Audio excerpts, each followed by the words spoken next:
ശാസ്ത്രീയ പ്രവചനങ്ങൾ. ലോക വാണിജ്യ മേഖലയെ കേവലം 666 എന്ന സംഖ്യ കൊണ്ട് നിയന്ത്രിക്കുന്ന ഒരു ഭരണകർത്താവ് വരുമെന്ന് ബൈബിൾ പ്രവാചകന്മാർ പ്രവചിച്ചിരുന്നു. ആ ഭരണകർത്താവിന്റെ കാലത്ത് 666 എന്ന മുദ്ര കൈമേലോ നെറ്റിമേലോ മുദ്രയായി കുത്തിയിരിക്കണമെന്നും അത് ചെയ്യാത്തവർക്ക് ഒന്നും വിൽക്കുവാനോ വാങ്ങുവാനോ കഴിയാതെ വരുമെന്നുള്ളതായിരുന്നു പ്രവചനം. AD 96 നടത്തിയ ഈ ബൈബിൾ പ്രവചനം ഇപ്രകാരമായിരുന്നു: ചെറിയവരും വലിയവരും, സമ്പന്നന്മാരും ദരിദ്രന്മാരും, സ്വതന്ത്രന്മാരും ദാസന്മാരുമായ എല്ലാവർക്കും കൈമേലെയോ നെറ്റിമേലെയോ മുദ്ര കിട്ടുമാറു മൃഗത്തിന്റെ പേരോ പേരിന്റെ സംഖ്യയോ ആയ മുദ്രയുള്ളവനല്ലാതെ വാങ്ങുവാനോ വിൽക്കുവാനോ ചെയ്യുവാൻ വഹിയാതെയും ആകുന്നു. ഇവിടെ ജ്ഞാനം കൊണ്ട് ആവശ്യം. ബുദ്ധിയുള്ളവൻ മൃഗത്തിന്റെ സംഖ്യ ഗണിക്കട്ടെ. അത് ഒരു മനുഷ്യന്റെ സംഖ്യയത്രേ. അതിന്റെ സംഖ്യ 666. വെളിപ്പാടിന്റെ പുസ്തകം 13-ാം അധ്യായം 16 മുതൽ 18 വരെയുള്ള വാക്യങ്ങൾ.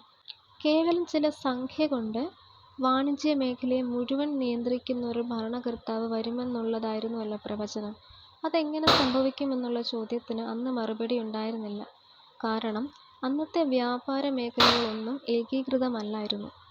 ഏകീകരിക്കുവാനുള്ള കഴിവും അതിനുള്ള ശാസ്ത്രീയ പുരോഗമനങ്ങളൊന്നും തന്നെ അന്ന് ഉണ്ടായിരുന്നില്ല. ടെലിഗ്രാഫോ ടെലിഫോണോ ഇന്റർനെറ്റോ ഒന്നും അന്ന് ഉണ്ടായിരുന്നില്ല.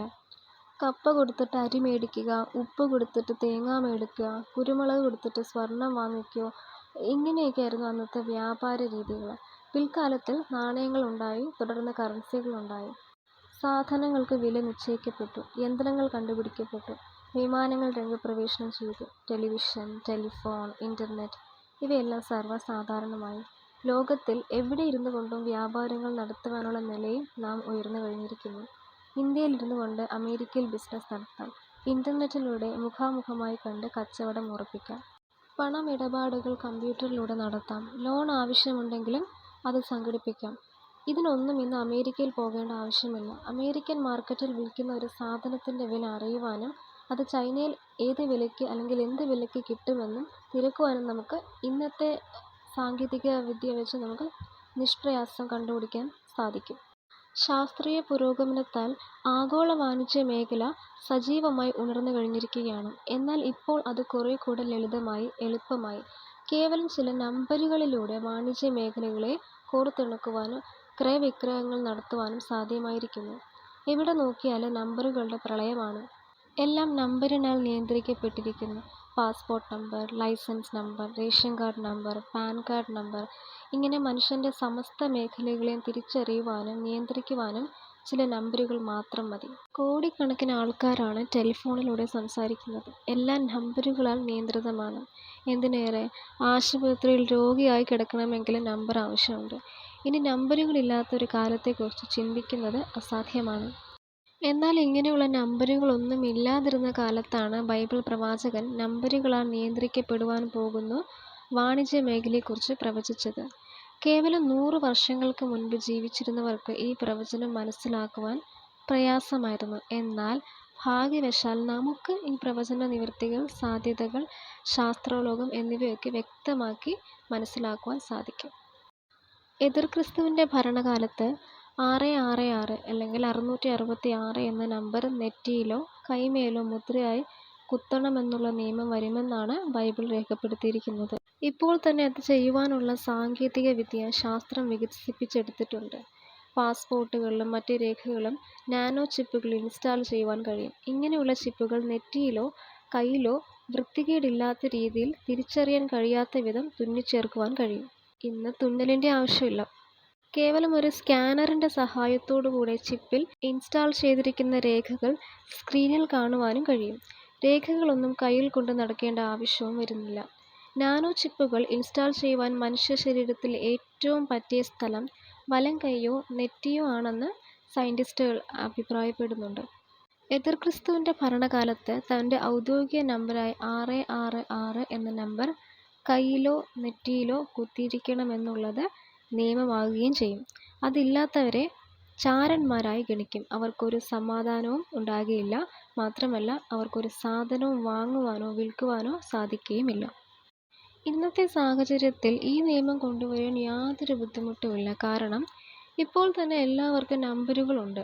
അതിൻ്റെ മുൻപിൽ 666 എന്ന നമ്പർ കൂടി ചേർക്കണം എന്നാണ് കൽപ്പനയെങ്കിൽ യാതൊരു ബുദ്ധിമുട്ടും കൂടാതെ തന്നെ ഈ ഒരു നിയമം പ്രാബല്യത്തിൽ കൊണ്ടുവരുവാൻ കഴിയും. ഉദാഹരണമായി ഇന്ത്യയുടെ ടെലിഫോൺ കോഡ് 91 ആണ്. അതിൻ്റെ മുൻപിൽ 666 എന്നുകൂടി ചേർക്കുവാൻ എന്താണ് ബുദ്ധിമുട്ട്? അങ്ങനെ ഇന്ത്യയുടെ ടെലിഫോൺ കോഡ് 66691 അമേരിക്കയുടേത് 6661 ആകും. അത്രമാത്രം. ഇതുപോലെ സമസ്ത മേഖലകളെയും എതിർ ക്രിസ്തു 666 എന്ന സംഖ്യ കൊണ്ട് നിയന്ത്രണ വിധേയമാക്കും എന്നുള്ള ബൈബിൾ പ്രവചനം നിറവേറാനുമുള്ള എല്ലാ സാധ്യതകളും നമ്മുടെ കൺമുൻപിൽ തന്നെ ഒരുങ്ങിക്കഴിഞ്ഞു. ഇനി എതിർ ക്രിസ്തു വരികയും നിയമം പ്രാബല്യത്തിൽ വരുത്തുകയും ചെയ്താൽ മതി. പ്രിയമുള്ളവരെ, ശാസ്ത്രീയ പുരോഗമനത്തിൽ പല പുരാതന മതചിന്തകളും തലയുയർത്തുവാൻ കഴിയാതെ നിലയിൽ ഒഴുകിപ്പോയി. പുതിയ വ്യാഖ്യാനങ്ങൾ കൊടുത്ത് അവയെ മടക്കിക്കൊണ്ടുവരുവാൻ പരിശ്രമിക്കുന്നുവെങ്കിലും വിജയിക്കുകയില്ല.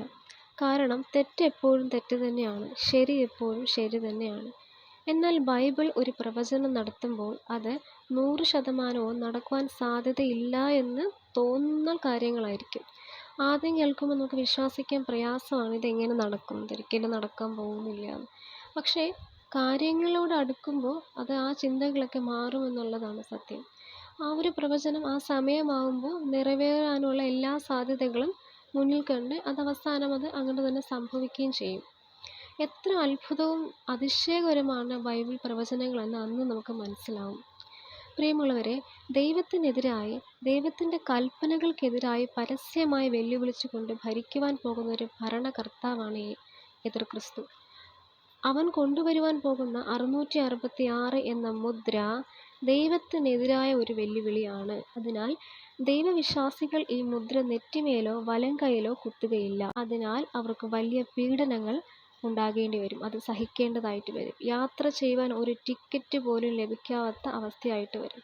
കുട്ടികൾക്ക് സ്കൂൾ അഡ്മിഷനോ വിശപ്പിന് ആഹാരമോ ലഭിക്കുകയില്ല. 666 എന്ന മുദ്ര ഏൽക്കാത്തവർക്ക് ഒന്നും വാങ്ങുവാനോ കൊടുക്കുവാനോ കഴിയുകയില്ല. മാത്രമല്ല, മുദ്ര ഏൽക്കാത്തവരെ തിരഞ്ഞുപിടിച്ച് പരസ്യമായി കൊന്നുകളയേണ്ട അവസ്ഥയും വരും. ഈ കാലഘട്ടത്തെയാണ് മഹാപീഡനകാലം എന്ന് ബൈബിൾ പ്രവചിക്കുന്നത്. ഇത് സംബന്ധിച്ച് കൂടുതൽ അറിയുവാൻ ആഗ്രഹിക്കുന്നവർ ഗ്രന്ഥകർത്താവിൻ്റെ വരുന്നു അവലോകജീവികൾ എന്ന പുസ്തകം കൂടെ വായിക്കണം കേട്ടോ. ഇതിനെല്ലാമുള്ള പ്രതിവിധി കർത്താവായ യേശുക്രിസ്തുവിൻ്റെ വരവ് തന്നെയാണ്. അദ്ദേഹത്തിൻ്റെ വരവിന് വേണ്ടി നമുക്ക് ഒരുങ്ങുകയും ഉണർന്നിരിക്കുകയും ചെയ്യാം.